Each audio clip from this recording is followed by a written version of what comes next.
चला नमस्कार विद्यार्थी मित्रांनो. बघा, सध्या जनगणना सुरू आहे आणि बाळांनो आपण जर पाहिलं तर भारतामध्ये सर्वात प्रथम जनगणना कधी झालेली आहे तर महत्त्वाची गोष्ट 1872 ला झाली. लॉर्ड मेयोनी केली होती आणि दशकीय जनगणना जर कोणी केली असेल तर ती जनगणना केली होती लॉर्ड रिपननी 1881 मध्ये. आणि सगळ्यात महत्त्वाची गोष्ट आहे 1872 पासून ती 15वी जनगणना आहे आणि 1952 म्हणजे स्वातंत्र्यानंतरची पाहिली ते किती असणार आहे 8वी जनगणना असणार आहे. आपल्याला या संदर्भात सर्व गोष्टी पाहिजेत. सध्या जनगणना सुरू झालेली आहे 17 वर्ष, जवळजवळ 26 वर्ष, 15 ते 16 वर्षानंतर ही जनगणना होत आहे. बरोबर आहे. कोरोनाचं महासंकट आलं होतं त्यामुळे जनगणना पुढे ढकलली होती. बाळांनो बघा, आता ही जनगणनाचं स्वरूप कसं असणार आहे आपण हे पाहणार. बाळांनो बघा, आपण जर पाहिलं तर सगळ्यात महत्त्वाची गोष्ट 15 वर्षानंतर काय बाळांनो तर जनगणनेला प्रारंभ झालेला आहे. बरोबर आहे. आणि आपण जर पाहिलं देशातील सर्वात मोठा प्रशासकीय प्रक्रियेपैकी एक प्रक्रिया म्हणजे जनगणना असल्याचं म्हटलं जातं. अशातच 1 एप्रिल 2026 पासून देशातील जनगणना करण्याची सुरुवात झाली आहे. यात कोण कोण प्रश्न विचारले जाणार आहेत त्याबद्दल आपल्याला सर्व या ठिकाणी जाणून घ्यायचं आहे. बघा, आपण जर इथं पाहिलं तर सगळ्यात महत्त्वाची गोष्ट बाळांनो काय म्हणता येईल तर समजून घ्यायचं आहे. बघा, लक्ष द्या.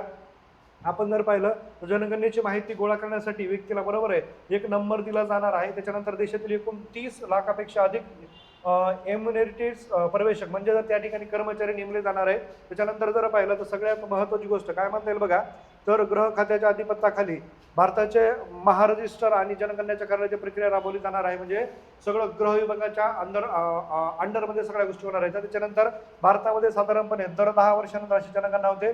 2011 नंतर आता 2026 मध्ये सुरू झालेली काय आहे तर ही स्वातंत्र्यानंतरची कितवी 8वी जनगणना असणार आहे. कळलं का. आणि महत्त्वाची गोष्ट पहिल्यापासून जे पाहिलं तर 16वी जनगणना असणार आहे, लक्षात ठेवायचे. त्याच्यानंतर जर पाहिलं तर सगळ्यात महत्त्वाची गोष्ट म्हणून काय म्हणता येईल बघा इथे जर पाहिलं आपण तर एक गोष्ट लक्षात ठेवायची. बघा, तर कुटुंबाची माहिती, कुटुंब क्रमांक तुम्हाला दिला जाणार आहे. कुटुंब राहणाऱ्या व्यक्तीची एकूण संख्या किती आहे ते विचारलं जाईल. कुटुंबाचं प्रमुख नाव, कुटुंबाचे प्रमुख लिंग कोणतं आहे. त्याच्यानंतर महत्त्वाची गोष्ट कुटुंब प्रमुख अनुसूचित जाती म्हणजे कोणत्या कॅटेगरीमधून तुम्ही मोडतात. ही जनगणना जर पाहिली तर जाती प्रत्येक जातीचं या ठिकाणी काउंट केलं जाणार आहे. आणि आपण जर पाहिलं तर ही जनगणना संपूर्णपणे डिजिटल असणार आहे, एवढं लक्षात ठेवायचं आहे. त्याच्यानंतर बघा 2 टप्प्यात होणारी जनगणना. भारताची पहिली जनगणना डिजिटल जनगणना म्हणून ओळखली जाणार आहे. एप्रिल ते सप्टेंबर 2026 दरम्यान पहिला टप्पा होणार आहे. यानंतर फेब्रुवारी 27 मध्ये लोकसंख्या जनगणनेची प्रक्रिया सुरू राबवली जाणार आहे. बरोबर आहे.